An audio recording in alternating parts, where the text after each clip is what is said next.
Hello everybody and welcome to my bedroom. It's Friday night. I don't get out much, so here we are. First I want to go ahead and say that I do recognize that I have the world's shittiest camera, but you know, what do you do? I did want to go ahead and get started on my video log, so nice to meet you all. Hope you're having a lovely evening wherever you are. So tonight's topic of discussion is going to be down low men. Now, with everything that's going on with this pastor and all of these allegations, blah, blah, blah, blah, blah. We had a conversation earlier today, a couple of my coworkers and myself, about why this was really such a scandal. Now, I have a lot of gay friends, and I love my gay friends and everything in me, don't get me wrong. But that being said, I would really hate to be the chick that finds out that my man is really a gay man who is pretending he's not and trying to pull it off by messing with me. So I recognize that it is a societal pressure that causes people to do these types of things, and because we don't accept people for what they are and who they are, they feel like they have to hide and do things on the low. Well, then really you got to ask yourself, whose fault is it? Is it their fault for hiding, or is it our fault for not accepting them? So I would like to open that up for discussion. Like, really, if somebody is something that you don't approve of, I mean, even in a situation where it's a church, who's to say what vessel that God is going to use to get his message out? You know, it's been said that King James had sex with little boys, so we still worship from his version of the Bible. Who's to say? We are not God. And if God is infallible, which I believe he is, then he made them the way they are. So how was he wrong? And I have to also take into account, like, you know, there were, you know, as recently as 20 years ago, you would hear these horrible stories about gay men being followed from outside of clubs and being beaten to death by groups of men who were threatened sexually, or your masculinity was in question because you live, you know what I mean? So, can you really blame men who are still in the closet for not telling you who they really are, for not showing you who they really are, when they have every reason to fear for their lives for just being themselves? Now, me as a black woman, my ancestors haven't gone through what they've gone through. I can completely relate to being afraid for your life just because you are what you are.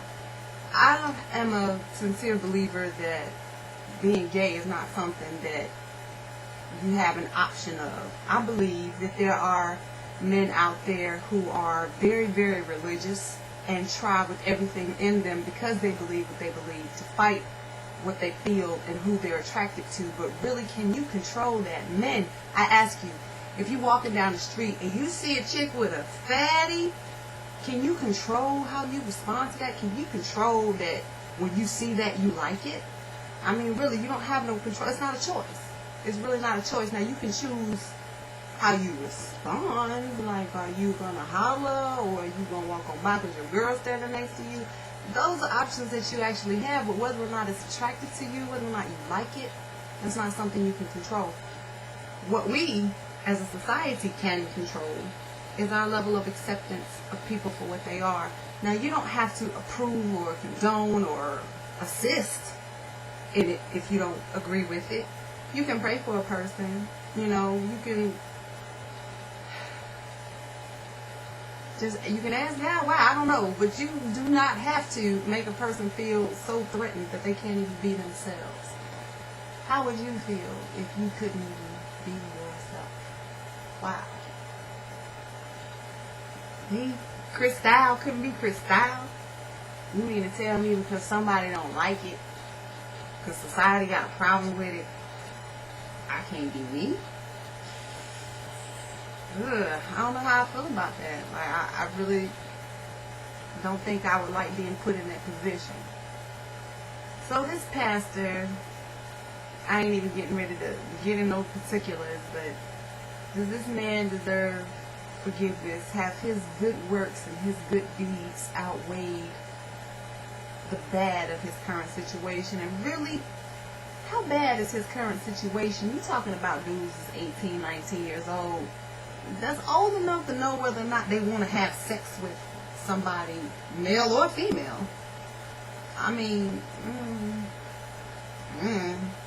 I would think that would be an age of consent. But, you know, society. Here we are in society. I guess you just gotta kind of judge for yourself. But I will say that I think it is despicable, whether you're confused or not sure, or you're trying to suppress whatever you're really attracted to. It really is despicable to bring another person into your shit. If you are attracted to men, don't marry and have babies with a woman just because you're trying to fight the fact that you're attracted to someone of your sex. That's just some hurtful shit to put a person through. But when you think about it on the level of people, really, you a cheater. A cheater is a cheater. Whether you cheating with another man or you cheating with a woman, I mean, it's a blow. It's a punch in the stomach to a chick to find out that her man is messing with a dude. And trust me, I know some situations where that is taking place, and it's not a pretty picture. So to the brothers out there, brothers, gentlemen, whatever, who are doing this, who are living their lives this way, to you I will say, please just be yourself, because really way too many lives get touched by the game that you're playing, by the lie that you tell to yourself and to everyone else. Way too many lives are being touched by it. And to the people who judge people for being what they are, I will say to you, look in the mirror. Who are you? Are you perfect? Do you have your flaws? Are there things about you that you keep secret that you don't want nobody else to know? Are there things that you wish God couldn't see? And if that's the case, then how dare you judge another person for just being who they are? And on that note, I'm going to end it because I really don't have nothing else to say. So it was lovely spending this time with you all. Enjoy your weekend.